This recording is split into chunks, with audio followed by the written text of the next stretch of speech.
ఒక్కసారిగా జీవము కలిగిన తన వైపుకు త్రిప్పుకోవాలని అక్కడ చేస్తున్న ప్రతి అద్భుతము కూడా చాలా ఉన్నతమైన అద్భుతాలు. కాకపోతే మనం మాటి మాటికి చదువుకొని ఏమనుకున్నాం, తెగుళ్ళు అని చాలా చిన్నగా ఆలోచించటం ప్రారంభించాం కనుక అవి చిన్నగానే కనపడుతుంటాయి, కానీ అవి చాలా గొప్పవి. ఇక అద్భుతాలు చేయటం వెనుక, తెగుళ్ళు రావటం వెనుక దేవునికున్న బలమైన ఉద్దేశం కూడా మీరు చూడండి. నిర్గమాకాండము పరిశుద్ధ గ్రంథంలో వ్రాయబడిన చక్కటి మాటలు. నిర్గమాకాండము 6వ అధ్యాయము, నిర్గమాకాండము 6వ అధ్యాయము 6వ వచనాన్ని దయచేసి చూడండి. కాబట్టి నీవు ఇశ్రాయేలీలతో ఇలాగు చెప్పుము, నేనే యెహోవాను, నేను ఐగుప్తీయులు మోయించు బరువుల క్రింద. ఇంకా చూడండి 7వ అధ్యాయం 4వ వచనం. నిర్గమాకాండము 7వ అధ్యాయము 4వ వచనం. ఫరో మీ మాట వినడు, కానీ నేను నా చెయ్యి ఐగుప్తు మీద వేసి గొప్ప తీర్పుల చేత నా సేనలను, ఇశ్రాయేలీయులైన నా ప్రజలను ఐగుప్తు దేశములో నుండి వెలుపలికి రప్పించేదను. గొప్ప తీర్పులు అంటున్నాడు ప్రేమను వారలారా. ఆయన చేసిన మహత్కార్యములు, ఆయన చేసిన అద్భుతములు ఏమండి, ఇశ్రాయేలీల పక్షాన ఆయన చేసినవి ఐగుప్తీయులకు గొప్ప తీర్పులు అంటున్నాడంటే ఎంత గొప్ప కార్యం అన్నమాట అది. ఆలోచించండి. ఇదే విషయాన్ని అబ్రహాము గారితో కూడా ఆయన మాట్లాడుతున్నాడు. ఆదికాండము 15వ అధ్యాయము, ఆదికాండము 15వ అధ్యాయము 14వ వచనాన్ని దయచేసి చూడండి. వారు 400 ఏండ్లు వీరిని శ్రమ పెట్టుదురు, వీరు ఎవరికి దాసులగుదురో ఆ జనమునకు నేనే తీర్పు తీర్చుదును. నేనే. ఎలాంటి తీర్పులో నిర్గమాకాండంలో చెప్తున్నాడు. గొప్ప తీర్పులు అంటే గొప్ప కార్యాలను నేను కనబరిచి గొప్ప తీర్పును నేను తీరుస్తాను. అంటే ఇశ్రాయేలీయులను విడిపించటమే దేవుని లక్ష్యము కాదు, ఐగుప్తీయులకు కూడా నేనే నిజమైన దేవుణ్ణి అని వారు గుర్తించేటట్లుగా ఇదిగో తీర్పులు తీరుస్తాను నేను అంటున్నాడు ప్రేమను వారలారా. అందులో మొట్టమొదటిది ఏంటంటే కింద పడవేయగానే సర్పమైంది ప్రేమను వారలారా. మోషే ఆశ్చర్యపోతున్నాడు, ఐగుప్తీయులు ఆశ్చర్యపోతున్నాడు, ఫరో ఆశ్చర్యపోతున్నారు.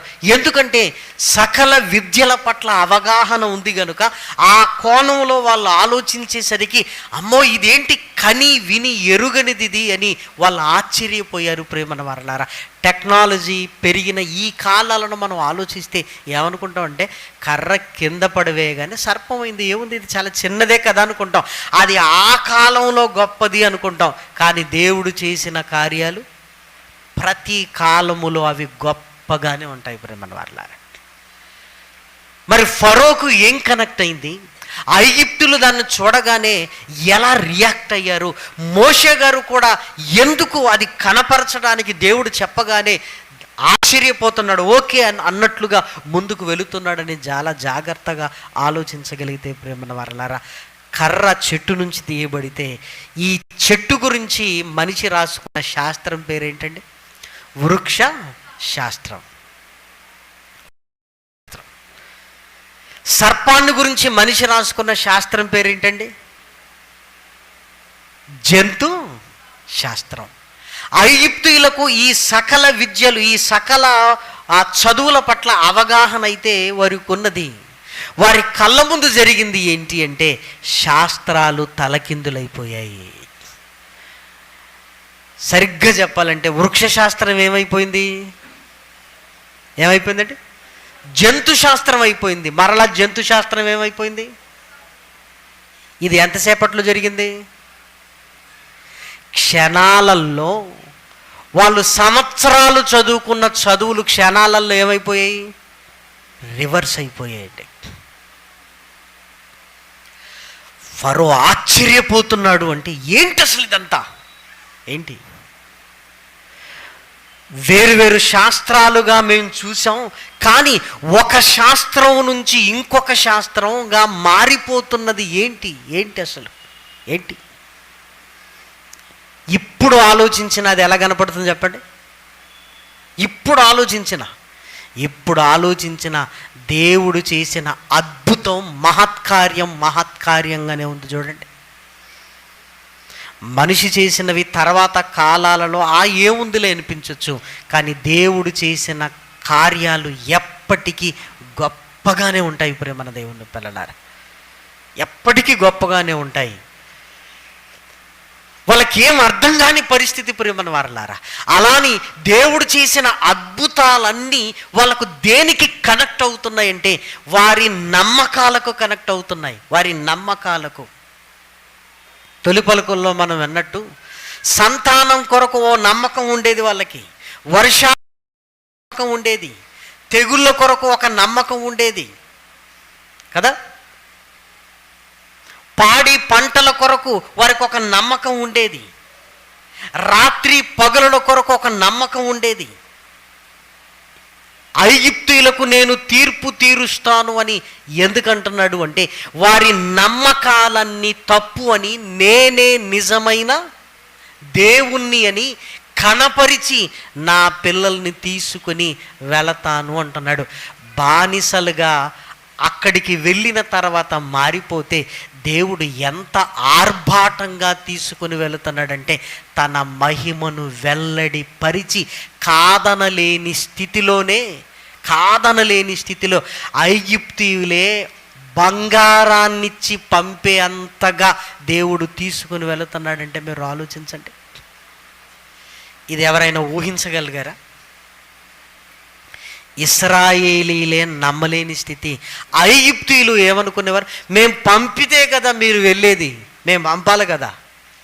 కానీ దేవుడు ఆశ్చర్యకరంగా విడిపించాడు ప్రేమన దేవుని పిల్లలారా. అంటే ఒక్కొక్క అద్భుతాన్ని చూడగలిగితే ఇదిగో వారి నమ్ముతున్న నమ్మకానికి తీర్పు తీరుస్తున్నాడు దేవుడు. అందుకే మరలా యథాస్థితికి రావాలంటే మోషేను వేడుకోవటం, మోషే దేవుణ్ణి వేడుకోవటం అంటే ఇదిగో మా నమ్మకాల వల్ల, మా దేవతల వల్ల ఏది జరగటం లేదని వారికి అర్థమైపోతుంది ప్రేమన వారలారా. వారికి అర్థమైపోతుంది. ఇంతకాలం మేము నమ్మింది మమ్మల్ని కాపాడలేని స్థితిలో ఉంటున్న వాటినా మేము నమ్మింది.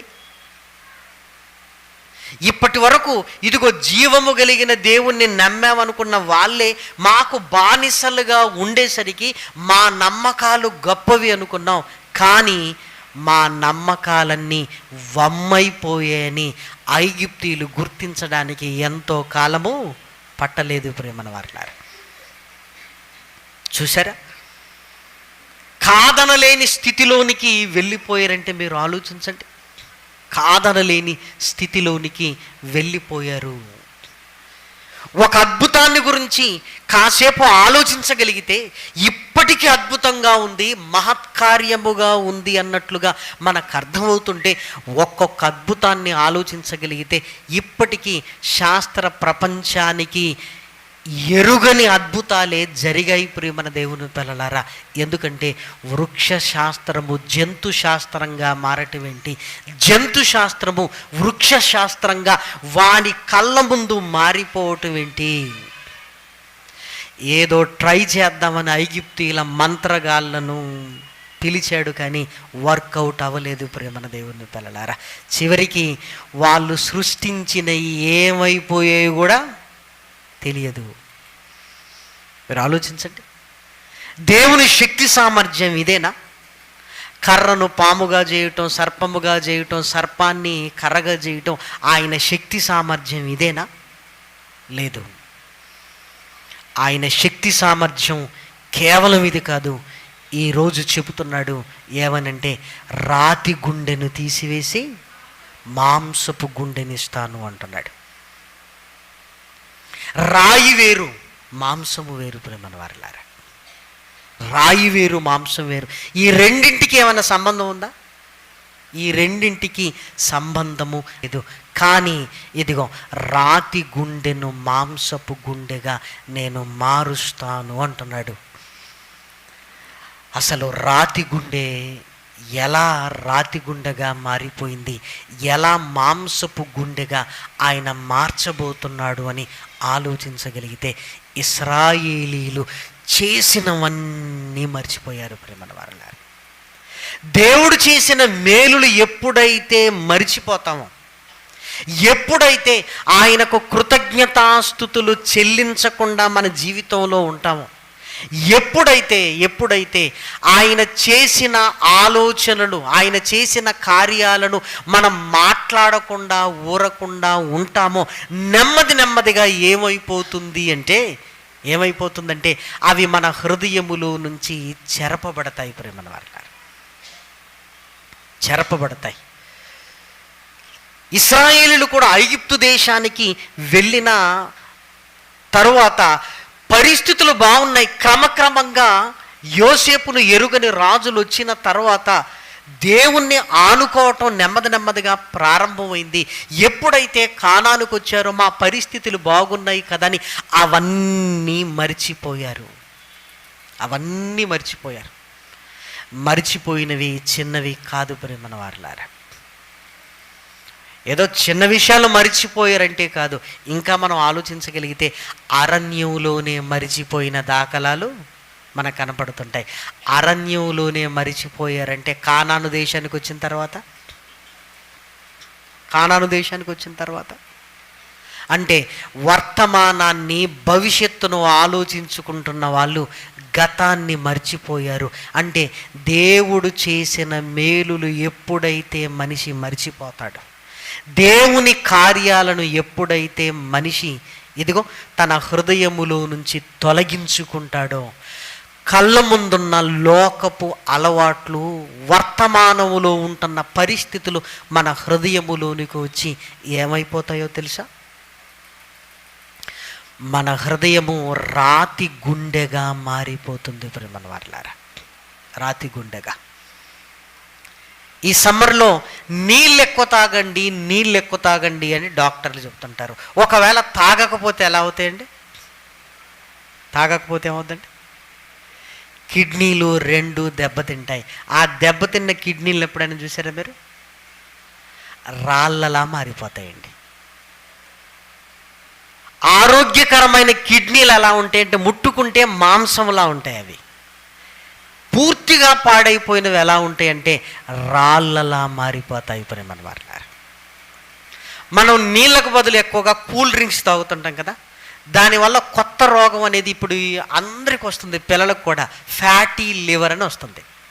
ఫ్యాటీ లివర్ ఇన్ఫెక్షన్స్ వస్తున్నాయి. ఈ లివర్ ఇన్ఫెక్షన్కి వచ్చిన తర్వాత దీని చివరి స్టేజ్ ఏంటో తెలుసా?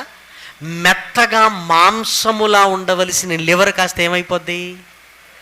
రాయిలా గట్టిపడుతుంది ప్రేమల వారలారా, రాయిలా. మరి ఎందుకు ఇలా అయిపోయిందంటే రకరకాల నూనె పదార్థాలు తిని, అంటే ఇవ్వవలసిన దానికంటే ఎక్కువ దానిని పని ఇవ్వటం వల్ల అది ఏమైపోతుందంటే ఈ కూల్ డ్రింక్స్ వల్ల దాంట్లో ఎక్కువగా షుగరు, రంగులు ఉండటం వల్ల ఏమైపోతుందంటే ఇక నేను పని చేయలేను. అలాగే మానవుని గుండె ఎలా మారిపోయిందటంటే రాతి గుండె అంటున్నాడు. చెక్ చేయండి మన గుండె ఎలా ఉంది? మెత్తగా ఉందా, రాతిగా ఉందా అంటే ఏం లేదు. వాట్సాప్ ఓపెన్ చేసి కొన్ని దృశ్యాలను చూపించగలిగితే మనకు అర్థమైపోద్దండి. ఒకప్పుడు వాట్సాప్ వచ్చిన కొత్తలోనండి ఏ విషయం చూసినా మనం స్పందించే వాళ్ళం ప్రేమన వారలారా. ఇలా జరిగిందట, అలా జరిగిందట, అయ్యో అని. ఇప్పుడు చూడండి ఎంత యాక్సిడెంట్ అయితే నవ్వుకుంటూ చూసేస్తున్నాం మనం. యాక్సిడెంట్ ఎలా చూస్తున్నాం? కొన్నిసార్లు ఏం చేస్తాం తెలుసా? ఒరే యాక్సిడెంట్ వీడియో పంపురా అంటాం మనం. యాక్సిడెంట్ వీడియోను పెట్టించుకొని మరీ చూస్తున్నామంటే మీరు ఆలోచించండి. మనుషులు తెలియకుండానే ఎలా మారిపోతున్నారు అంటే, ఇదిగో స్పందించే స్థితి లేని వారుగా మారుతున్నాయి. ఒకప్పుడు సినిమాలో ఫైట్లు ఎలా ఉండేవో మనకు తెలుసు. ఇద్దరు కాళ్ళను పట్టుకొని 10 నిమిషాలు దొర్లుతుండేవాళ్ళు. ఇప్పుడు తలకాయ ఎగిరిపోవడాలు, కాళ్ళు ఎగిరిపోవడాలు, నడుముకు నరికేయడాలు, చేతులు నరికేయడాలు. అంటే ఆ హింసా ప్రవృత్తిని మనిషి ఏం చేస్తున్నాడు అనమాట? ఎంజాయ్ చేస్తున్నాడు. చూసారా? అంటే అలాంటి దృశ్యాలను మనం చూస్తూ చూస్తూ చూస్తూ స్పందించటం మానేస్తాం. స్పందించటం మానేసేసరికి ఏమైపోద్దంటే హృదయం ఏమైపోతుంది? రాతి గుండెగా మారిపోతుంది. ఏమంటే పిల్లలు వేస్తే మనం తట్టుకోలేం ప్రేమన వారలారా. కానీ ఆ పిల్లలను కొట్టే వీడియోలు కూడా వస్తున్నాయి ప్రేమన వారలారా. పిల్లల్ని కొట్టడం ఏంటి అసలు? మీరు ఆలోచించండి. మాంసపు గుండె కాస్త ఏమవుతుందంటే రాతి గుండె. అంటే లోకములో జరుగుతున్నవన్నీ మన కళ్ళ ముందుకు తీసుకొస్తున్నాడు దుష్టుడు. లోకంలో ఏ మూలన జరిగిన తెల్లవారుజామున లేచింది మొదలుకొని రాత్రి పడుకునేంత వరకు ఆ దృశ్యాలనే మరలా మరలా చూస్తున్నప్పుడు అవి మన మీద ప్రభావాన్ని చూపిస్తుంటాయి. ఆ ప్రభావం ఎలా ఉంటుందంటే మనలో ఫీలింగ్స్ చచ్చిపోతాయి ప్రేమను వారలారా. ఒకప్పుడండి ఎవరైనా మరణించారన్న చోటుకి వెళ్ళినప్పుడు ప్రేమన దేవుని పిల్లలారా, వాళ్ళ ఏడుపు చూసినప్పుడు మనం కూడా ఏడ్చేసేవాళ్ళం. ఇప్పుడు వాళ్ళు సైలెంట్గా ఉంటున్నారు, మనం కూడా సైలెంట్గా ఉంటున్నాం. అంటే హృదయంలో అయ్యో అని ఆవేదన లేని పరిస్థితి. అంటే ఎప్పుడైతే పాపానికి మనం కనెక్ట్ అవుతుంటామో, తీసుకోవలసింది కాకుండా తీసుకోకూడనిది ఎప్పుడైనా వింటున్నామో మన గుండె ఏమైపోయింది? రాతి గుండెగా మారిపోయింది. హైదరాబాద్ శివార్లలో ఒకడు ఏం చేశాడట, భార్యను స్పృహ తప్పిపోయేటట్లుగా కొట్టిన తర్వాత ఏం చేశాడట, ముక్కలు ముక్కలుగా నరికిన తర్వాత మరలా ఏం చేశాడు, కుక్కర్లో వేసి ఉడికించి, కొన్ని ఏం చేశాడు మరలా వాటర్ హీటర్లో ఉడికించి, మరలా ఎముకలను రోట్లో వేసి దంచి ఒక్కొక్కటి ఒక్కొక్క దగ్గర పడవేసి భయంతో పోలీస్ స్టేషన్కి వెళ్ళాడా? లేదు, హాయిగా సినిమాకి వెళ్ళాడట.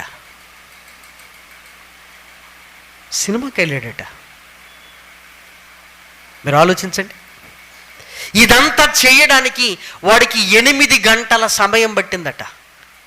8 గంటల సమయం. అంటే ఈ 8 గంటలు నేనేం చేస్తున్నానన్న స్పృహ వాడికి లేదు. ఈ 8 గంటలు నా భవిష్యత్తు ఏమవుతుంది, నా పిల్లల భవిష్యత్తు ఏమవుతుంది అనేది లేదు. అంటే వాడి గుండె రాతి గుండెగా మారిపోయింది. రాతి గుండె. లేఖనాలలో మీరు చూడండి, యూదా గారు రాసిన పత్రికలో వ్రాయబడిన చక్కటి మాటను లేఖనాలలోనికి వెళ్ళి మనం చూడగలిగితే ప్రేమన దేవుని పిల్లలారా, పరిశుద్ధ గ్రంథంలో వ్రాయబడిన చక్కటి మాట చూడండి. యూదా పత్రిక 1వ అధ్యాయము 10వ వచనం. వీరైతే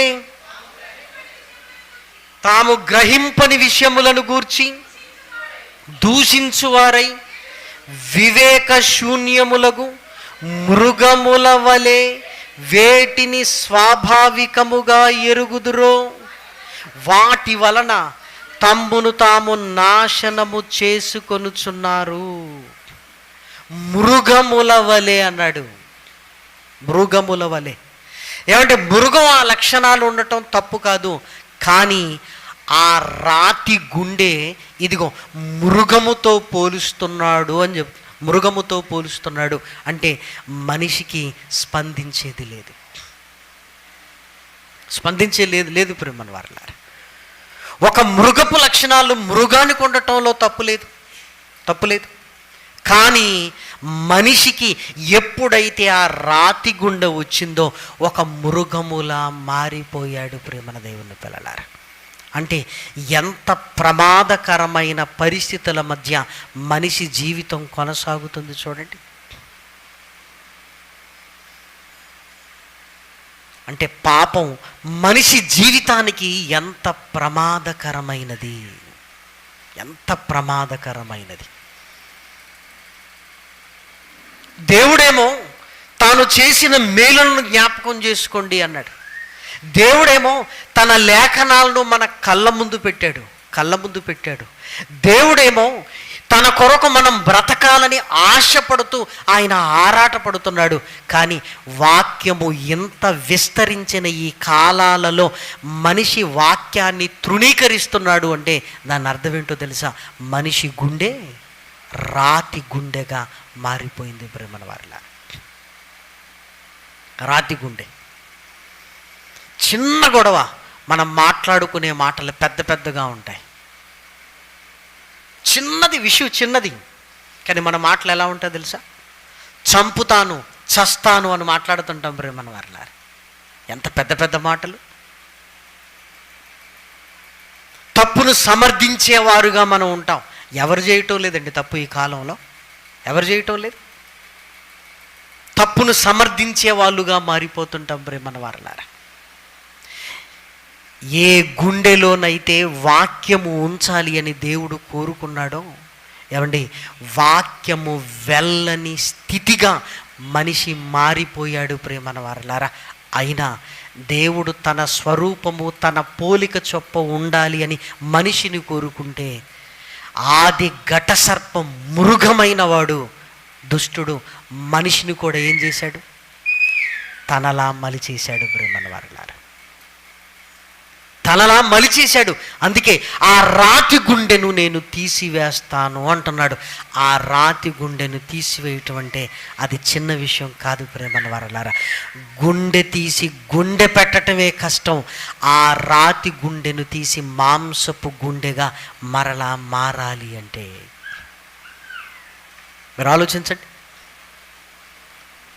పూర్వకాలంలో వైద్య శాస్త్రంలో ఒక గాయం గట్టిపడిందనుకోండి, ఇన్ఫెక్షన్ విపరీతంగా పెరుగుతుందని దాని అర్థం. అప్పుడు ఏం చేశారంటే నూనెతో ఏం చేసేవారు? ఆ గాయాన్ని మెత్తన చేసేవారు ప్రేమల వారలారా. నూనెతో ఏం చేశారంటే దాన్ని మెత్తన చేసేవారు ప్రేమన దేవుని పిల్లలారా. దేవుడు కూడా ఏం చేస్తున్నాడంటే మన రాతి గుండెను మాంసపు గుండెగా మార్చడానికి ఇదిగో తన వాక్యము చేత మన హృదయాన్ని మెత్తన చేయడానికి ఆయన ప్రయత్నం చేస్తున్నాడు. అందుకే ఈరోజు మనిషికి అక్షరాలు నేర్పినట్లుగా వాక్యాన్ని ఎలా చదవాలని కూడా నేర్పించవలసిన పరిస్థితి ఏర్పడింది. ఒకరోజు ఒక యవనస్తుని వాక్య పఠనం చదువు అన్నాం. వచ్చాడు, చదివేశాడు, కూర్చున్నాడు. మరలా పిలిచి మరలా చదువు అన్నాం. తప్పు చదివానేమో అని ఈసారి జాగ్రత్తగా చదివాడు. మరలా చదవమన్నాం. చదువుతున్నాను కదా ఇంకెలా చదవాలి అని అడిగాడు. అక్కడ ఉన్నదానిని నువ్వు గ్రహిస్తూ ఆ ఉన్నదానికి నువ్వేం చేయాలి? స్పందిస్తూ చదువుమన్నాం. ఇచ్చిన లేఖ భాగం ఏంటో తెలుసా? యేసుక్రీస్తు గెత్సేమనే తోటలోనికి వెళ్ళి చేస్తున్న ప్రార్థన. ఆ ప్రార్థన ఎలా ఉంటుంది చెప్పండి? మనం ఎలా చదువుతాం చెప్పండి? ఆయన గెత్సేమనే తోటలోనికి వెళ్ళి, ఏదో బస్ స్టాండ్కి వెళ్ళి, రైల్వే స్టేషన్కి వెళ్ళి ట్రైన్ కొరకు ఎదురు చూస్తున్నట్టుగా ఏదో నా పని అయిపోయిందని కూర్చుంటామండి మనం. అసలు చదివే విధానమేనా? అది చదివే విధానమేనా? అంటే అక్షరాలను చూసి చదివి కూర్చున్నాం, కానీ ఆ అర్థాలను కూడా నీ మనసుకు తీసుకొని ఇప్పుడు అక్షరాలను చదువు. ఆయన ఏడ్చిన ఏడుపు నీకు కూడా వస్తుంది. ఆయన ఏడుస్తున్నాడు అని చదువుతున్నప్పుడు ఆ అక్షరాల వెనకాల అర్థానికి నీ మనస్సు కనెక్ట్ అయిందనుకోండి, ఇదిగో దానికి నువ్వే ఇన్స్పిరేషన్గా మారిపోయి నువ్వు స్పందిస్తూ నువ్వు కూడా ఏడుస్తుంటావు. నువ్వు కూడా ఇప్పుడు చదవనగానే చదవలేకపోతున్నాడు ప్రేమన్న వారలారా. ఎందుకు? ఆ మాటలు బరువుగా ఉంటున్నాయి. ఆ మాటలలో యేసుక్రీస్తు చావుంది. ఆ మాటలలో నా కొరకు ఆయన చనిపోతున్నాడన్న దానికి కనెక్ట్ అయ్యి ఇప్పుడు ఒక్కొక్క దాన్ని బరువెక్కి కళ్ళల్లో ఉంటున్న నీటిని తుడుచుకుంటూ ఏడ్చుకుంటూ చదువుతున్నాడు. ఆ ఏడుపుకు కూర్చున్న వాళ్ళందరూ ఏడ్చేశారు ప్రేమన్న వారలారా. లేఖనాలు చదివితేనే నిన్ను ఇంతగా ఇన్స్పిరేషన్ చేస్తుంటే వివరించి చెబితే వాటి లోతుల్లోనికి వెళ్ళగలిగితే అసలు మన జీవితాలు ఉంటాయా? మన జీవితాలు ఇలా ఉంటాయా? ఈరోజు మన జీవితాలు ఎలా తయారయ్యాయంటే మనం బతకలేము, మన వల్ల కాదు, బైబిల్లో ఎన్నో ఉంటాయి, అసలు పాపం చేయకుండా బతకటం మన వల్ల కాదు, అసలు ఎవరి వల్ల కాదు. ఇదేనా వాక్యం మనకు నేర్పించేది? క్రైస్తవుడి లక్ష్యం ఏమై ఉండాలి? దేవుడు వాక్యాన్ని మన దగ్గరికి ఎందుకు తీసుకొని వచ్చాడు? దేవుడు పరిశుద్ధుడైతే నీలో నాలో ఆ పరిశుద్ధతను చూడాలి అని ఆయన కోరుకుంటున్నాడని ఏమంటే అర్థమవుతుంది కదా. పరిశుద్ధ గ్రంథం అని దీనికి పేరు పెడితే ఆ పరిశుద్ధత నీలో నాలోనికి రావాలని ఇది ఇచ్చాడని దీని పేరును బట్టే మనకు అర్థమవుతుంది కదా. మనలోనికి పంపబడిన ఆత్మ పరిశుద్ధాత్మ అయితే దాని పేరులో ఉంది కదా, ఆ పరిశుద్ధత నీలోనికి నాలోనికి రావాలి అని. కానీ ఈరోజు క్రైస్తవుడు దాన్ని లక్ష్యంగా ఏమైనా పెట్టుకున్నాడా? ఏమండి, పరిశుద్ధంగా నేను బ్రతకటమే నా లక్ష్యం అని పెట్టుకున్నాడా? మినిస్ట్రీలు పెట్టుకున్నాడు, పరిచర్యను పెట్టుకున్నాడు, ఇవి లక్ష్యాలట. మరి పరిశుద్ధత తెగించి ఏం మాట్లాడుతున్నామంటే నేను మిమ్మల్ని చూడరు, మీరు నన్ను చూడొద్దు అని మాట్లాడుకుంటున్నాం ప్రేమన్న వారలారా. దేవుని లక్ష్యం ఏమైనా మనిషికి అర్థమైందా? తన కొరకు బ్రతకమని కానానుకు తీసుకొస్తే తనకు దూరమై మరలా చుట్టుపక్కల ఉంటున్న ఆ పద్ధతులలోనికి వెళ్ళినందుకే దేవుడు బాధపడితే ప్రేమన్న వారలారా, మరలా మనల్ని ఐగుప్తీయులను తీర్పు తీర్చి ఇశ్రాయేలును విడిపించినట్లుగా నిన్ను నన్ను యేసుక్రీస్తు విడిపించి తన కొరకు బ్రతికించుకోవడానికి ఆరాటపడుతున్నప్పుడు ఆ లక్ష్యము లేని వాళ్ళుగా మనం బ్రతుకుతున్నామంటే చూడండి. లోకంలో కామన్ అయిపోయిందండి, ఇలా మాట్లాడటం అనేది కామన్ అండి ఇప్పుడు అంటున్నారు. అంటే ఇక పరిశుద్ధతకి ఏమైనా అవకాశం ఉందా? మీరు ఆలోచించండి. కానీ నీ లక్ష్యము నా లక్ష్యం ఏమై ఉండాలో తెలుసా? నేను పరిశుద్ధముగా బ్రతకాలి.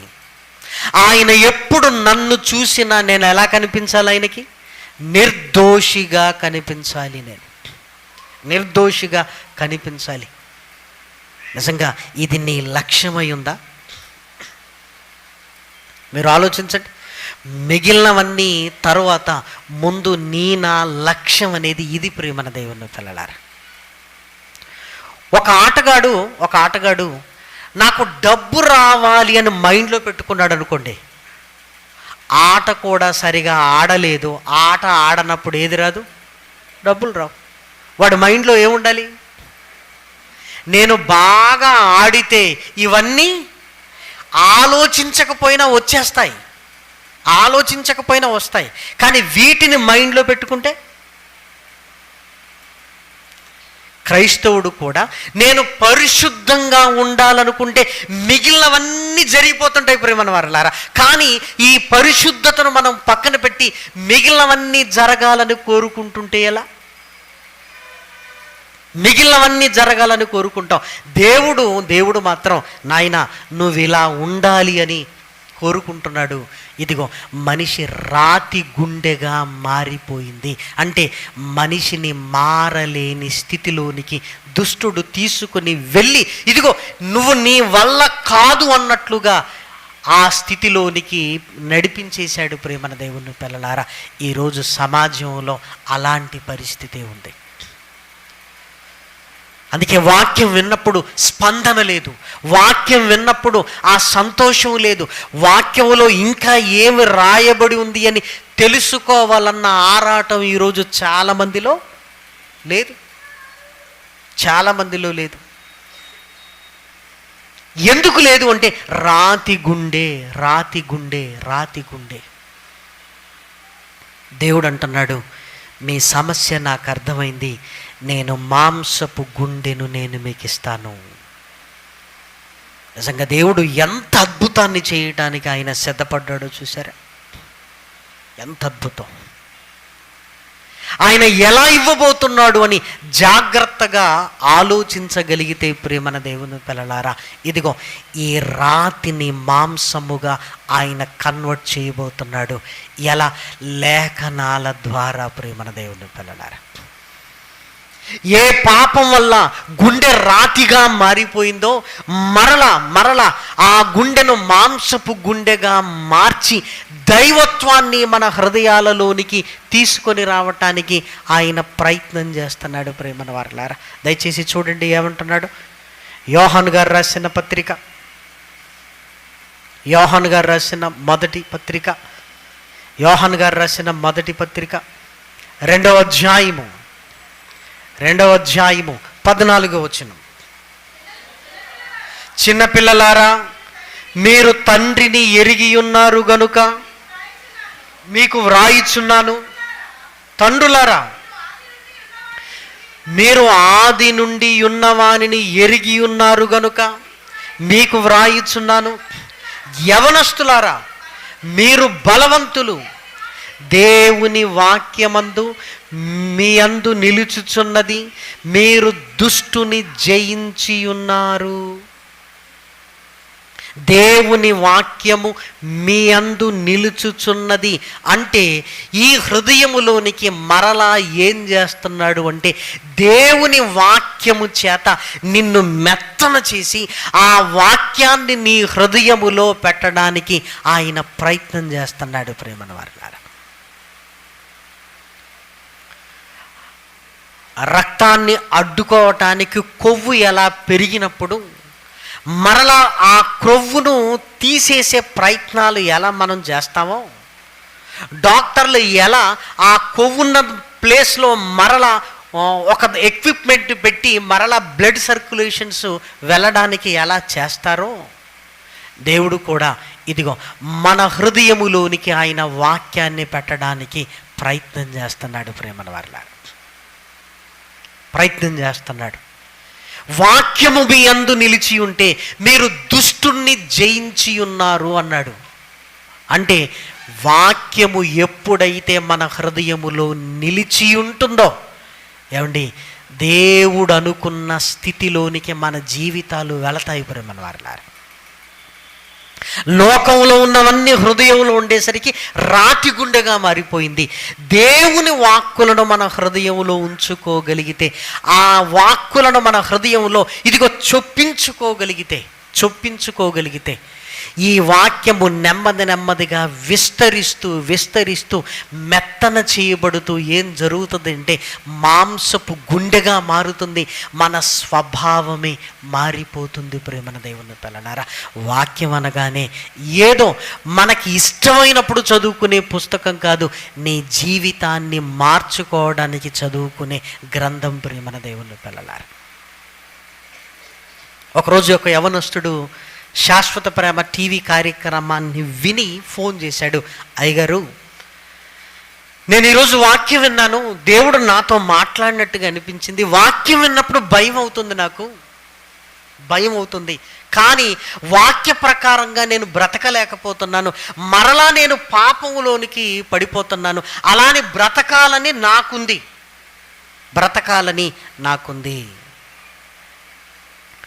నువ్వు చాలా మంచి ప్రశ్న అడిగావు. మరి ఫోన్లో నేను విస్తరించి చెప్పలేను కదా. ఒకరోజు వరంగల్కి రమ్మంటే వచ్చేసాడు. దేవాలయానికి తీసుకొని వెళ్ళాను, దేవాలయంలో కూర్చోబెట్టాను. మరలా ఇదే విషయం చెబుతూ ఏ కరువు పెడుతున్నాడు. నాకు అర్థమవుతుంది అతనికి బ్రతకాలన్న ఆశ ఉన్నది. ఇక్కడ వరకు వచ్చాడంటే మీరు ఆలోచించండి. కానీ బ్రతకలేకపోతున్నాడు. ఎందుకు బ్రతకలేకపోతున్నానన్నది ఆయన ప్రశ్న. నేను అనుకున్నదే చేయలేకపోతున్నాను ఏంటి అని. అప్పుడు ఒక్కసారి కళ్ళు మూసుకో అన్నాను. కళ్ళు మూసుకున్నాడు. నీకు తెలిసిన వాక్యాలన్నీ ఒకదాని తర్వాత ఒకటి చెప్పు అన్నాను. నీకు తెలిసిన వాక్యాలు, నువ్వు చిన్నప్పుడు నేర్చుకున్న వాక్యాలు, నీకు తెలిసినవన్నీ చెప్పు అంటే కళ్ళు తెరిచి రెఫరెన్స్లు గుర్తులేవు అన్నాడు కొన్నిటికి. సరే రెఫరెన్స్ లేకుండా నీకు చెప్పు ఏదైనా చెప్పు అన్నాను. నెమ్మదిగా స్టార్ట్ చేశారు. 1, 2, 3, 4, 5, 6, 7, 8, 9, 10, కష్టంగా 15 చెప్పాడు. తర్వాత రావట్లేదు, ఇక తర్వాత రావటం లేదు. బ్రతకాలని నీకు ఉంది, కానీ బ్రతికించే వాక్యము నీ హృదయంలో లేదు. వెలిగే బల్బు ఉంది, వెలిగించే పవర్ లేదు. వెలగాలుందని బల్బు ఎంతకాను అనుకుంటే ఏం లాభం? వాక్యం విన్నప్పుడు ఏం జరుగుతుంది? ఆ శక్తి వచ్చినట్లుగా వచ్చి నేను బతకగలను అనిపిస్తుంది. మరలా బయటికి వెళ్ళగానే మరలా యథాస్థితి. హృదయంలో వాక్యము లేదు. ఈరోజు అనేకులు బ్రతకలేకపోవడానికి కారణం ఏంటంటే హృదయములో ఏం లేదు, వాక్యము లేదు. మరి ఇంటికి వెళ్ళి అద్దం ముందు నిలబడి అందరి రికార్డ్ చేసుకుంటాం కదా, ఈసారి మీరే రికార్డ్ చేసుకోండి. ఎన్ని చెప్పగలరు? 100, 200, పోనీ 300 చెప్పగలరా? 400 వాక్యాలు చెప్పగలమా మనం? మరలా అదే కుర్రవాన్ని కళ్ళు మూసుకొని నీకు తెలిసిన వాళ్ళ పేర్లు చెప్పన్నాను. ఇక ఆగట్లేదు.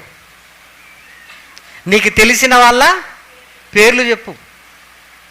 బోళ్ళ మంది స్నేహితులు, బంధువులు, చిన్నప్పటి classmate, 10th class classmate, intermediate క్లాస్మేట్లు, డిగ్రీ క్లాస్మేట్స్, ఉద్యోగం చేసే దగ్గర వాళ్ళు, పరిచయమైన వాళ్ళు, బోలెడు. ఒక అరగంట చెప్పి అయిపోయారంటే ఇంకా ఉన్నారంటున్నాడు. అవసరం లేని అన్ని హృదయంలో ఉన్నాయి, అవసరమైనది లేదు. అవసరం లేనిదంతా ఉన్నది, అవసరమైనది లేదు. చూసారా? మానవ హృదయాలు రాతి గుండెగా మారిపోయింటే అసలు వాక్యము వెళ్ళలేని స్థితిలో ఈరోజు ఉన్నాయి. ప్రేమన వారలారా, నెమ్మదిగా దానిని మెత్తన చేసి ఈ వాక్యాన్ని చొప్పించగలిగితే, ఇదిగో లోనున్న చెత్త చెదారమంతా ఈ వాక్యముతో కొట్టుకొని పోగలిగితే, ప్రేమన దేవుని పిల్లలారా, ఏం జరుగుతుందో తెలుసా? వాక్యము సమృద్ధిగా మన హృదయంలో ఉంటే నువ్వు దేవుని కొరకు బ్రతకగలవు. అప్పుడు ఏంటంటే లేఖనాల పట్ల తృష్ణ ప్రారంభం అవుతుంది. అబ్బా, ఇక్కడే ఉంది, అక్కడే ఉంది, అక్కడే ఉంది, ఇదే ఉంది కదా, అదే ఉంది కదా. ఒక్కసారి ఆ ప్రపంచంలోనికి నువ్వు ఎంటర్ అయితే అన్నీ చిన్నయే. నువ్వేం చేస్తున్నావంటే లోకంలో ఉంటూ అప్పుడప్పుడు దేవుని వాక్యం అంటే అది పనిచేయదు. ఒక్కసారి లోపలికి వచ్చిన తర్వాత సమాజాన్ని ఏది చూసినా దేవుని కోణంలో ఆలోచించగలిగే స్థితిలోనికి మనం వెళ్ళిపోతాం. ప్రేమన వారలారా, అంటే మన స్వభావమే మారిపోతుంది. ప్రేమన వారలారా, స్పందించే హృదయముగా మారిపోతుంది, మాంసపు గుండెగా మారిపోతుంది. అంటే ఈ లేఖనాలు హృదయములో ఉండాలి. అందుకే చెప్తున్నాడు, దేవుని వాక్యము మీ యందు నిలిచి ఉన్నది, మీరు దుష్టుణ్ణి జయించుచున్నారు. దేవుని వాక్యము మన హృదయములో లేకపోతే మనం అనుకోవటంతోనే బ్రతకాలి అనుకోవటంతోనే జీవితమే ముగిస్తాం, బ్రతకలేము. అది నీ హృదయంలో ఉండాలి. అది ఎంత గొప్పది అంటే, దుష్టుడంట హృదయములో ఉంటున్న వాక్యాన్ని ఏం చేస్తాడట? ఎత్తుకొని పోతాడట. దాన్నే ఎందుకు ఎత్తుకొని పోతున్నాడంటే దాని విలువ ఎవరికి తెలుసు? వాక్యం వీడి హృదయంలో ఉంటే నన్నే జయిస్తాడు. నేను జయించాలంటే వాడి హృదయంలో ఏముండకూడదు? వాక్యం ఉండకూడదు. ఉండకూడదు. వాక్యం మన హృదయంలో ఉండి ఏం చేస్తుందో మీరు చూడండి. యోహాను గారు రాసిన మొదటి పత్రికలో వ్రాయబడిన చక్కటి మాటను దయచేసి మీరు చూడండి. యోహాను గారు రాసిన మొదటి పత్రికలో వ్రాయబడిన మాట, 3వ అధ్యాయము 9వ వచనం. దేవుని మూలముగా పుట్టిన ప్రతి వానిలో ఆయన బీజము నిలుచును గనుక వాడు పాపము చెయ్యడు. వాడు దేవుని మూలముగా పుట్టినవాడు గనుక, దేవుని బీజము అంటే వాక్యపు బీజము మనలో ఉండగలిగితే పాపము వాడు చెయ్యడు, చెయ్యజాలడు. దేవుని బీజం అంటే వాక్యపు బీజము. అంటే నిన్ను మారు మనసుకు ప్రేరేపించేది, నీ హృదయాన్ని మెత్తన చేసేది ఏమై ఉండాలి? వాక్యమై ఉండాలి. మన పిల్లలను చూసి వాడి ఒంట్లో నా రక్తం రా అంటాం కదా. దేవుని బీజం ఏంటంటే పరిశుద్ధత. వాక్యము పరిశుద్ధమైనది. ఆ పరిశుద్ధమైనది నీలో ఉండగలిగితే పాపము చెయ్యజాలము ప్రేమన వారలారు. అందుకే యోహాను సువార్తలో వారు దేవుని వలన పుట్టిన వారే గాని రక్తము వలనైనను మానుషేచ్ఛల వలనైనను శరీరేచ్ఛల వలనైనను వారు పుట్టిన వారు కారు అంటాడు. దేవుని మూలముగా పుట్టటం అంటే వాక్యము ద్వారా పుట్టటం ప్రేమన వారలారా. మరి పరిశుద్ధమైన దానికి పుట్టిన మనం ఎలా ఉంటాం? పరిశుద్ధంగా ఉంటాం ప్రేమన వారలారా. అందుకే దేవుని బీజం వారిలో నిలిచి ఉండాలి. అంటే దేవుని వాక్యం వారిలో నిలిచి ఉంటే పాపము చెయ్యడు, పాపము చెయ్యజాలడు. ఇంకా చూడండి, యోహాను గారు రాసిన మొదటి పత్రిక 5వ అధ్యాయము 18వ వచనం. 5వ అధ్యాయము 18వ వచనం. దేవుని మూలముగా పుట్టియున్నవాడు ఎవడును పాపము చేయడని ఎరుగుదుము. దేవుని మూలముగా పుట్టినవాడు తన్ను భద్రము చేసుకొనును గనుక దుష్టుడు వానిని ముట్టడు. దేవుని వాక్యము ద్వారా వాడు తన్ను భద్రము చేసుకొనును. చూసారా ఎంత చక్కగా దేవుడు స్టేట్మెంట్గా వ్రాస్తున్నాడు. మీరు ఆలోచించండి. రాతి గుండెను తీసివేసి మాంసపు గుండెనిస్తాను, ఇదిగో నా ప్రజలుగా మిమ్మల్ని నిలబెడతాను, నేను దేవునిగా మీకుంటాను అంటున్నాడు. ఇదిగో వాక్యము మీ హృదయములో ఉండాలి అంటున్నాడు. హృదయములో ఏమండి, లోకాన్ని చూస్తూ లోకాన్ని నింపుకుంటున్న మనకు వాక్యపు మాధుర్యం ఎక్కడ? అసలు బైబిల్ చదవాలన్న ఆ ఆసక్తిని కోల్పోయారు ప్రేమన వారలారా.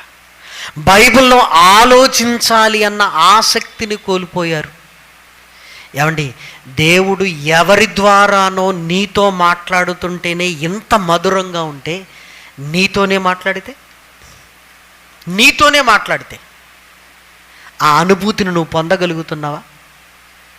మీరు ఆలోచించండి. పరిశుద్ధాత్మను ఇదిగో మనం ప్రభావములో ఉండగలిగే ఆ స్థితిలో ఉన్నామని గ్రహించగలుగుతున్నావా? మీరు ఆలోచించండి. పాపము చెయ్యని స్థితిలోనికి వెళ్ళాలి. దానికి లేఖనాలనేటివి చాలా ప్రాముఖ్యమైనవి ప్రేమన వారలారా. అది హృదయములో ఉండాలి. అది హృదయములో ఉంటే పాపము చెయ్యజాలడు. నా వల్ల కాదు అంటాడు ప్రేమన వారలారా. ఇంకా చూడండి, కీర్తనల గ్రంథము 119వ అధ్యాయము 9, 10, 11 వచనాలు. కీర్తనల గ్రంథము 119వ అధ్యాయము 9వ వచనం. యవనస్తులు దేని చేత తమ నడతను శుద్ధిపరుచుకొందురు? నీ వాక్యమును బట్టి దానిని జాగ్రత్తగా చూచుకొనుట చేతనే కదా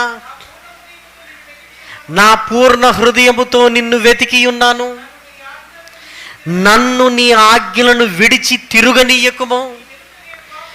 నీ ఎదుట నేను పాపము చెయ్యకుండునట్లు నా హృదయములో నీ వాక్యమును ఉంచుకొని ఉన్నాను. హృదయములో ఎప్పుడైతే వాక్యం ఉంటుందో మనిషి పాపము చెయ్యడు. ప్రియమైన దేవుని పిల్లలారా, పాపము చెయ్యడు. క్రైస్తవుడి లక్ష్యం ఇది ఉండాలి. దేవుడికి నువ్వు నేను ఇలా నిలబడాలి అని దేవుడు కోరుకుంటున్నాడు. ప్రేమన దేవుని పిల్లలారా, అందుకే మరలా నేను రాతి గుండెను తీసివేస్తాను, మాంసపు గుండెని ఇస్తాను. ఇదిగో నా కొరకు మీరు ఇలా బ్రతకాలి.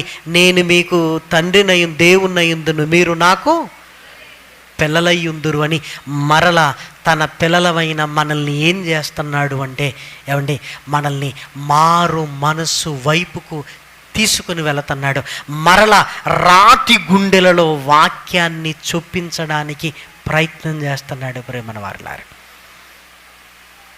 అంటే వాక్యము నిన్ను నిలబెట్టేది, వాక్యము నిన్ను మార్చేది, వాక్యము దుష్టుణ్ణి ఎదిరించగలిగే శక్తిని నీకు అనుగ్రహించేది. వాక్యము లేని జీవితం అనేది అసలు క్రైస్తవ జీవితం కానే కాదు. ప్రేమన వారలారా, కానే కాదు. అంటే వాక్యం ఎంత గొప్పదో మీరు చూడండి. దాన్ని ఒక పద్ధతి ప్రకారంగా మనం నేర్చుకుంటున్నప్పుడు, దానిని విశ్లేషిస్తూ ముందుకు వెళుతున్నప్పుడు, ప్రేమన దేవుని పిల్లలారా, నిజంగా ఇందులో ఆనందాన్ని మనం వెతుక్కోగలిగితే లోకములో ఏదైనా చిన్నది. ప్రేమన వారలారా, చిన్నది. ఆ నిర్మాణాత్మకమైన విషయాలలోనికి మనం వెళ్ళాలి. ఏదో విని మనం ఉర్రూతలుగితే అది కాసేపు, కానీ నిర్మాణాత్మకంగా ఇదిగో ఆ పరిశోధనలోనికి నువ్వు వెళ్ళి ఆలోచించటం మొదలు పెట్టగలిగితే, ప్రియమైన దేవుని పిల్లలారా, నీ జీవితం అనేది నిలబడుతుంది. దావీదు గారు అంటున్నాడు, ఇదిగో నీ వాక్యము నా హృదయములో ఉంచుకొని ఉన్నాను. ఒక అభిమానికి హృదయంలో ఏం ఉండదండి.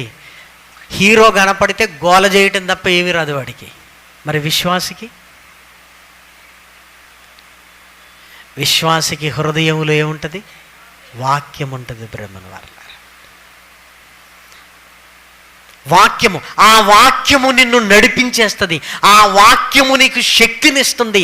ఆ వాక్యము ఇదిగో దేవుని కొరకు నిన్ను నిలబెడుతుంది. ప్రియమైన వారలారా, యేసుక్రీస్తు మనలాంటి శరీరాన్ని ధరించుకొని బ్రతికాడు అంటే ఆయన నడిపించింది నీ చేతిలో నా చేతిలో ఉన్న వాక్యము కాదా? లేఖనాలలో రాయబడిన మాట ఏంటో తెలుసా? యేసుక్రీస్తును శోధించిన తర్వాత, ఆయన శోధనను ఎదిరించిన తర్వాత రాయబడింది ఏంటంటే, కొంతకాలము ఆయనను విడిచిపెట్టి వెళ్ళిపోయిను. ఇప్పుడు వాక్యము ఆయన హృదయంలో ఉంది. నేనేం చేసినా లొంగడు. అదే వాక్యము యేసుక్రీస్తు శిలువ మీద చనిపోయేంత వరకు కూడా ఉంది. అందుకే దుష్టుడు ఆయన ఏం చేయలేకపోయాడు. బ్రహ్మన్ వారలారా, ఏం చేయలేకపోయాడు. మన ఇంట్లో ఉన్న వాక్యము మన హృదయంలోనికి రావట్లేదు. ఏమండి, రోజుకు 2 అధ్యాయాలు చదివితే సంవత్సరానికి బైబిల్ అయిపోద్దండి. రోజుకు 2 అధ్యాయాలు. రోజుకు 2 అధ్యాయాలు చదవటం అంటే 2 అధ్యాయాలు చదవడానికి ఎంతసేపు అండి? 2 అధ్యాయాలు చదవాలి ఎంతసేపు? గుణించుకొని చదివిన పట్టే నిమిషాలు 15 నుంచి 20 నిమిషాలు, పోనీ అరగంట. సంవత్సరానికి బైబిలే అయిపోద్దండి. బాప్తీసం తీసుకున్న తర్వాత ఇప్పటికి ఎన్నిసార్లు చదివి ఉండాలి చెప్పండి బైబిల్? మనం 10 సంవత్సరాలు అయితే 10 సార్లు అయిపోయి ఉండాలి. బాప్తీసం తీసుకొని 20 ఏళ్ళు అయితే 20 సార్లు అయిపోవాలి కదా. అందుకే నువ్వు నేను నిలబడలేకపోతున్నావు. హృదయంలో వాక్యము లేదు. హృదయంలో వాక్యం లేదు. మొన్న ఆతృతగా ఒక తమ్ముడు ఫోన్ చేశాడు చీరాల ప్రాంతం నుంచి. ఏదో చెప్పడానికి చాలా ఆతృత ఉన్నాడు. ఫోన్లు లిఫ్ట్ చేయగానే ఏమన్నాడు తెలుసా? అమ్మయ్య అన్నయ్య మీరు లిఫ్ట్ చేశారని ఒక అర్జెంటు విషయం మీకు చెప్పాలన్న అన్నాడు. వెంటనే నేనేమన్నానంటే ఈరోజు ఏ వాక్యం చదివని చెప్పు అన్నాను. ఈరోజు ఏ వాక్యమో చదివా. ఈరోజు ప్రార్థన ఎంతసేపు చేసావు చెప్పు అన్నాను. సౌండ్ లేదు. ఇంతకంటే ముఖ్యమైనవి ఏవి లేవు. ఇంతకంటే ముఖ్యమైనవి ఉందా? రోజు బతకాలన్న ఆశ నీలో నాలో ఉంది. మరి రోజు వాక్యం ఏం చదవట్లేదు? ప్రతిరోజు దేవునిలో ఉండాలన్న ఆశ మనలో ఉంది. మరి ప్రార్థనలో మనం ఎందుకు ఉండటం లేదు? ఏమండి, నెలకొకసారి సూపర్ మార్కెట్లోకి వెళతాం. వెళ్ళి మంచి మంచి అన్నీ కొనుక్కొని ఇంట్లో పెట్టుకుంటామండి. బాదం గింజలు అంటాం, సన్ఫ్లవర్ గింజలు అంటాం, రాగులు అంటాం, చియా సీడ్లు అంటాం, అరికెలు అంటాం. అన్నీ అందరి ఇళ్ళల్లో ఉంటాయండి. అంటే కొనేటప్పుడు ఏమనుకుంటాం అంటే ఈ నెల ఇదే అనుకుంటాం, కానీ వచ్చే నెల వరకు అవి అట్నే ఉంటాయి. వచ్చే నెల వరకు అలా ఉంటాయండి. అంటే మనిషికి ఏంటి అంటే కొనుక్కొని తృప్తి పడతాడు, వాడడు అసలు వాడడు. మీరు ఆలోచించండి. ఏమంటే ఆహారం దగ్గర ఎలా ఉన్నా పర్వాలేదు, వాక్యం దగ్గర కూడా ప్రేమన దేవుని పిల్లలారు ఇదే. అన్ని ఛానల్ సబ్స్క్రైబ్ చేయటమే. మనం ఆల్రౌండర్లం. మరి దీన్ని ఒక రౌండ్ వేయరాదు? దీన్ని మాత్రం రౌండ్ వేయం మనం. మన యవనస్తులను అడుగుతున్నాం మేము. యూత్ సమ్మిట్ జరిగితే బైబిల్ కంప్లీట్ చేసిన వాళ్ళు ఎంతమంది ఉన్నారు చెయ్యెత్తండి అన్నాం. ఏమంటే ఒక్కరు చేయెత్తలేదండి. ఎత్తిన ఆ ఇద్దరు ముగ్గురు కూడా ఒక్కసారి చదివిన వాళ్ళు అంతే. 10 సార్లు చదివిన వాళ్ళు చేయెత్తండి అంటే లేరు. 5 సార్లు చదివిన వాళ్ళు చేయెత్తండి అంటే లేరు. పోనీ ఒక్కసారి చదివిన వాళ్ళు చేయెత్తండి అన్నారు, లేరు. మరి ఇప్పుడు అడిగాం మీరేం చదువుకున్నారు చెప్పండి అంటే లేచి బీటెక్, ఎంటెక్, ఇవే అన్నీ. పుస్తకాలు చదివిన వాళ్ళకు బైబిల్ను ఒక్కసారి చదివే స్థితి లేదు.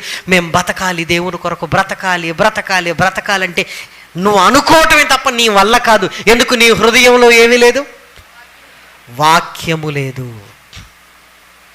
నీ హృదయంలో వాక్యము లేదు. వాక్యము లేకపోతే నువ్వు బ్రతకవు.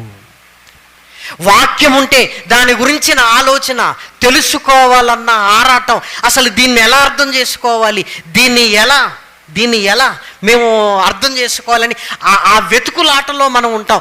ఆ వెతుకులాటలో దేవుడు అనేక డోర్లు ఓపెన్ చేస్తున్నప్పుడు, అనేక సందర్భాలు ఓపెన్ చేస్తున్నప్పుడు నిజంగా మీరు నమ్మరు ప్రేమన దేవుని పిల్లలారా, రోజంతా వెతుకులాటలోనే ఉంటాం. నీ మైండ్లో ఒక వాక్యం తిరుగుతూనే ఉంటుంది. దేవుడు దాన్ని నీకు అందించే ఆ స్థితిని మనం గ్రహించాం. మన మైండ్లో ఏమీ లేదన్నప్పుడు దేవుడు మనల్ని ఎలా నడిపిస్తున్నాడో మనకి ఎలా తెలుస్తుంది అసలు? మీరు ఆలోచించండి. అందుకే జూన్ మొదటి వారంలో బైబుల్ రీడింగ్ క్యాంప్ అని ఒకటి పెడుతున్నామండి. Bible reading camp. రీసెర్చ్ కాదు. ఏంటి రీసెర్చ్? ఎప్పుడు చేయాలి? రీడింగ్ చేసిన తర్వాత రీసెర్చ్ అంతా. అందుకే 3 రోజుల్లో కొత్త నిబంధన మొత్తం చదివించడానికి 3 రోజులు కొత్త నిబంధన మొత్తం చదవాలి. అసలు బైబిల్ ముందు ఒక 4 గంటలు 5 గంటలు కూర్చునే స్థితి అసలు మనకు ఉందా లేదా ముందు చెక్ చేయాలి. నిజంగా మీరు ఇంటికి వెళ్ళి బైబిల్ ఇలా ఒళ్ళో పెట్టుకుని ఒక 6 గంటలు 4 గంటలు ఇలానే ఉంటాను, చదవకు. అసలు ఆ ఓపిక ఉందా నీకు? అసలు ఆ ఓపిక ఉందా? మీరు ఆలోచించండి, చెక్ చేయండి. అసలు మీ లైఫ్లో ఒక 6 గంటలు ఈ బైబిల్ చదివిన ఆ దాఖలాలు ఏమన్నాయి? ఒక 6 గంటలు, ఒక 7 గంటలు. మీరు ఆలోచించండి.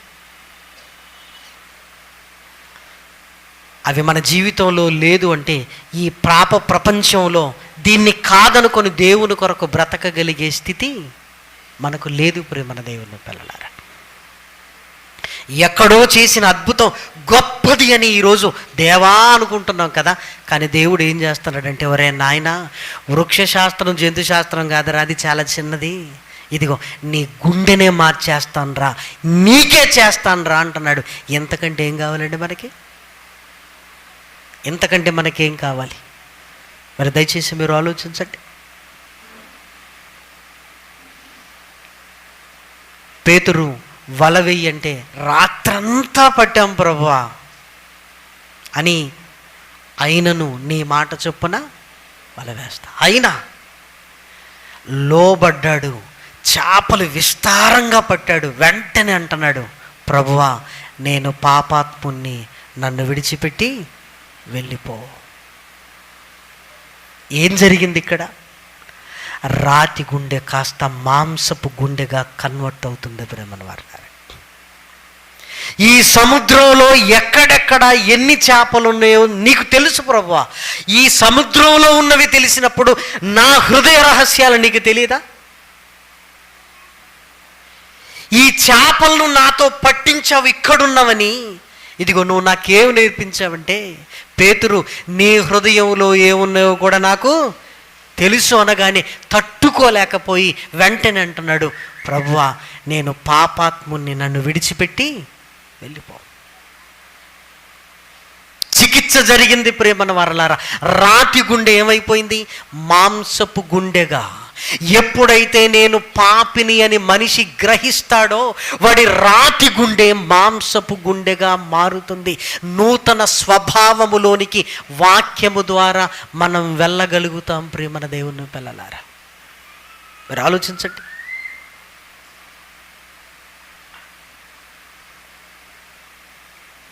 జక్కయ్య జీవితంలో జరిగింది అదే. ప్రభువా ఇదిగో నేను అన్యాయము చేయను, నా ఆస్తిలో సగము బేదలకిస్తున్నాను. ఏం జరిగింది? తన రాతి గుండె కరిగిపోయింది, మాంసపు గుండెగా మారింది ప్రేమన దేవుని పిల్లలారా.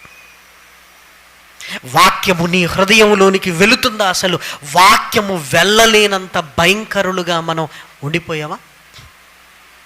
మీరు ఆలోచించండి. అందుకే అద్భుతం నీ జీవితంలోనే ఆయన చేయటానికి ఇష్టపడుతున్నాడు. ఎప్పుడైతే లేఖనాలను హత్తుకొని ఉంటామో దుష్టుడు నిన్ను శోధించడు, వాణ్ణి గెలవగలిగే శక్తి సామర్థ్యాలు ఉంటుంది. నీ విశ్వాస జీవితంలో నువ్వు ఉన్నతంగా ఉంటావు ప్రేమన వారలారా. సమృద్ధి అయిన వాక్యము నీ హృదయంలో ఉండాలి ప్రేమన దేవుని పిల్లలారా. సమృద్ధి అయిన వాక్యము, ఇదిగో అది లేఖనాలలో ఉంది. నిన్ను బ్రతికించేది నీలో ఉండవలసింది పోయింది, ఇదిగో ఈ లేఖనాలలో ఉన్న జీవం ఉంది. ఆ జీవము నీలోనికి వస్తే నీ జీవితమే మారిపోతుంది. నువ్వు నేను దేవుని కొరకు బ్రతకగలం ప్రేమన వారలారా, బ్రతకగలం. అందులో అనుమానం ఏమీ లేదు ప్రేమన వారలారా, అనుమానం ఏమీ లేదు ప్రేమన వారలారా. దేవుడు అంటున్నాడు, ఇదిగో మిమ్మల్ని బ్రతికించడానికి ఈ వాక్యాన్ని ఇచ్చాను, దీన్ని తృణీకరించి ఈ ఆజ్ఞలను కాదని మీరు నా కొరకు బ్రతకలేరు అంటున్నాడు ప్రేమన వారలారా. అంటే లేఖనాలు మనిషికి ఎంత అవసరమో చెప్పండి ప్రేమన వారలారా. ఇది లేకపోతే మనకు జీవితం లేదు, ఇది లేకపోతే పరలోకం లేదు, ఇది లేకపోతే దుష్టుణ్ణి జయించలేకు, ఇది లేకపోతే అసలు విశ్వాసిగానే నువ్వు నేను ఉండలేం ప్రేమన వారలారా. మరి ఇంత గొప్ప వాక్యాన్ని ఏమండి ప్రతిరోజు దీని దగ్గర కూర్చొని నేర్చుకోవలసిన మనం, ఆలోచనలో ఉండవలసిన మనం ప్రేమన దేవుని పిల్లలారా, దీనికి దూరమై ఏం సాధించగలిగావు ఇన్ని రోజులు? అనుకుంటుంటాం దేవుని కొరకు బ్రతకాలి, దేవుని కొరకు బ్రతకాలి, బ్రతకాలి బ్రతకాలి, కానీ పడిపోతుంటాం. చివరికి ఏమనుకుంటామంటే నా వల్ల కాదు అనుకుంటాం. నటించడానికి అలవాటు పడతాం ప్రేమన వారలారా. నటించటం అంటే వేషధారణ. అందరి ముందు వాక్యములో ఉన్నట్టు, వాక్యం బాగా తెలిసినట్టుగా ఉంటాయి. మన రహస్య జీవితం మనకు బాగా తెలుసు, మనకంటే ఎక్కువగా దేవునికి తెలుసు. ఎవరిని మోసం చేస్తున్నావు? దేవున్నా నిన్ను నువ్వే మోసం చేసుకుంటున్నావా? దేవుని కొరకు బ్రతుకుతానని ప్రమాణం చేసావు బాప్తిస్మంలో, పరలోకానికి వెళ్ళాలన్న ఆశపడుతున్నావు. అలాని లేఖనాలను గుండెల్లో పెట్టుకోలేకపోతున్నావు. కాబట్టి ఈ నవీన కాలంలో భయంకరమైన శోధన ఏంటో తెలుసా? లేఖనాల దగ్గరికి నిన్ను రానివ్వడు. లేఖనాల దగ్గరికి నిన్ను రానివ్వడు ప్రేమన దేవుని పిల్లలారా. అది భయంకరమైన శోధన, భయంకరమైన శోధన. ఈ చేతులు లేఖనాల దగ్గరికి వెళ్ళట్లేదు అంటే నువ్వు లోకాన్ని హత్తుకున్నావు, నువ్వు లోకాన్ని హత్తుకున్నావు. బైబిల్ చదవటం అంటే ఏమంటే అంత ఈజీ కాదు. ఓ 10 రోజులు చదివి చూడండి, శోధన ఎలా ఉంటుందో మీకే అర్థమవుతుంది ప్రేమన్న వారలారా. ఓ 10 రోజులు రోజుకో గంట కూర్చోండి, మీ వల్ల కాదు, మీ వల్ల కాదు. అంత శోధన కలుగుతుంది ప్రేమన్న దేవుని పిల్లలారా. కానీ కష్టమైన కూర్చోవటం నీకు అలవాటైందా? నిన్ను ఆపటం ఎవరి తరం కూడా కాదు, ఆపటం ఎవరి తరం కూడా కాదు ప్రేమన్న వారలారా. లేఖనాల మాధుర్యం అంత గొప్పగా ఉంటుంది ప్రేమన్న వారలారా.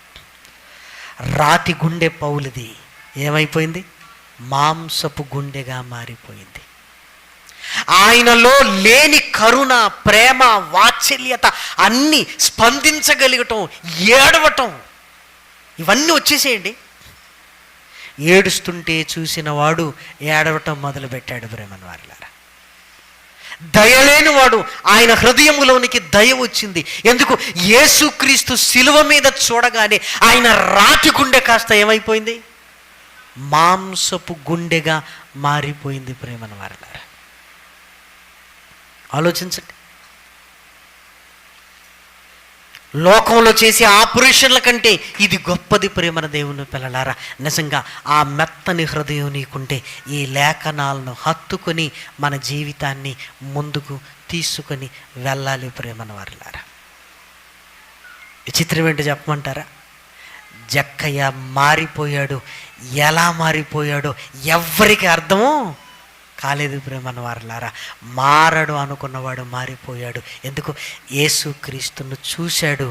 యేసుక్రీస్తును చూడగానే బ్రతికే వాళ్ళు ఉన్నారు అన్న నమ్మకం ఆయనకు కలిగింది ప్రేమన్న వారలారా. కాబట్టి వాక్యం వింటున్నప్పుడు దానికి విధేయులమై ఆ వాక్యాన్ని మన గుండెల్లో పెట్టుకుంటుగా సమృద్ధి కలిగిన వాక్యం, సమృద్ధి కలిగిన వాక్యం నీ హృదయంలో ఉంటే పాపము చెయ్యజాలవు. పాపాన్ని ఎదిరించగలిగే శక్తి నీలో ఉంటుంది, నీలో ఉంటుంది ప్రేమన్న వారలారా. కాబట్టి దయచేసి మీరు ఆలోచించండి. జీవితాలు చాలా చాలా చిన్నవి. ఇదిగో గుండెలు ఆగిపోతున్న రోజుల్లో ఉన్న మనం ఆగిపోకముందే మాంసపు గుండెగా మనది మారాలి ప్రేమన్న వారలారా. దేవుని వాక్యాన్ని బట్టి ఆ వాక్యముతో ఇదిగో మరలా ఆ వాక్యపు సమృద్ధితో దేవుని కొరకు బ్రతకాలన్న ఆశ నీలో చిగురించగలిగితే చాలు ప్రేమన్న వారలారా. దేవుడు నిన్ను బతికించుకోగలడు, దేవుడు నిన్ను నిలబెట్టగలడు, దేవుడు నిన్ను ముందుకు తీసుకుని వెళ్ళగలిగే శక్తి సామర్థ్యము కలిగిన వాడు ప్రేమన్న వారలారా. యోసేపు పాపము చేయలేదు, హృదయంలో వాక్యం ఉంది, హృదయంలో వాక్యం ఉంది. పాపము చెయ్యజాలడు, నా వల్ల కాదు అన్నాడు. గెహజీ హృదయంలో వాక్యము లేదు, పాపం చేశాడు. హృదయంలో లేదు, వాడికి హృదయంలో లేదు, పాపం చేశాడు ప్రేమన్న వారలారా. కాబట్టి ఇలాంటి సెమినార్లు ప్రత్యేకంగా లేఖనాల లోతుల్లోనికి తీసుకొని వెళ్ళడానికి ఇవి ఎలా ఆలోచించాలి, ఎలా ముందుకు వెళ్ళాలి, ఇదిగో వాక్యాన్ని ఎలా చదవాలి, ఎక్కడ ఎలా ఆలోచించాలి అని మన మెదడుకు పదును పెట్టి ఇదిగో ఈ ఖడ్గమైన వాక్యాన్ని మన హృదయములో గుచ్చుకునేటట్లు, మన హృదయాన్ని ప్రేరేపించేటట్లుగా నేర్పించడానికి కొద్దిమంది అయినా చాలు. ఎందుకంటే ఆసక్తి కలిగిన వారు కావాలన్న ఉద్దేశంతోనే ఈ కార్యక్రమాలు ప్రేమన్న వారలారా. కాబట్టి దేవుని శక్తి సామర్థ్యం రాతి గుండెను మాంసపు గుండెగా నీకు నాకు అనుగ్రహించగలడు గనక లేఖనాలను మన హృదయంలో పెట్టుకొని దేవుని కొరకు బలముగా నిలబడాలి. యేసుక్రీస్తు కూడా, ప్రవక్తలు కూడా, అపోస్తలులు కూడా అదే చేసి ఇదే నేల మీద నిలబడ్డారు అని లేఖనాలు సెలవిస్తున్నవి గనక దయచేసి ఈ మాటలు మన హృదయంలో భద్రపరుచుకోవాలని మిమ్మల్ని అందరినీ కోరుకుంటూ ఈ మాటలు నేను ముగిస్తున్నాను. ప్రార్థన చేసుకుందాం. మహాకృపయు కనికరము కలిగిన మా కన్న తండ్రి, ఘనమైన ఉన్నతమైన నీ నామమునకు స్తుతులు స్తోత్రములు చెల్లిస్తున్నాం. వాక్యం పట్ల ఆసక్తిని కలిగిన ఆయన, ఆతృత కలిగిన ఆయన, లేఖనాలలో ఉంటున్న జీవాన్ని పొందుకొనున్నట్లుగా నాయన నీ పిల్లల్ని ఆయత్తపరచండి. మా కళ్ళ ముందు మా చేతుల్లో ఉంటున్న వాక్యమే మా జీవితమని ఎరిగిన ఆయన తండ్రి, ఇదిగో నాయన నువ్వు మాట్లాడితే నాయన మేము వినగలిగే స్థితిలోనికి నాయన తండ్రి నీ వాక్యమును చదువుతూ నాయన ఆ లోతుల్లోనికి వెళ్ళగలిగే భాగ్యాన్ని అనుగ్రహించండి తండ్రి. ప్రతి సెకండ్ సాటర్డే రోజు జరుగుతున్న ఈ కార్యక్రమాలు నాయన ఆసక్తి కలిగిన నీ పిల్లలను నడిపించినైనా వాక్యములో గొప్పవారిని చేయమని మిమ్మల్ని కోరుకుంటూ ఘనత మహిమ ప్రభావములనైనా మీకే ఆరోపిస్తూ మా హృదయపూర్వకంగా కృతజ్ఞతాస్తుతులు చెల్లిస్తూ క్రీస్తు నామముని ప్రార్థన అడిగి వేడుకొంచున్నాము తండ్రి. ఆమెన్.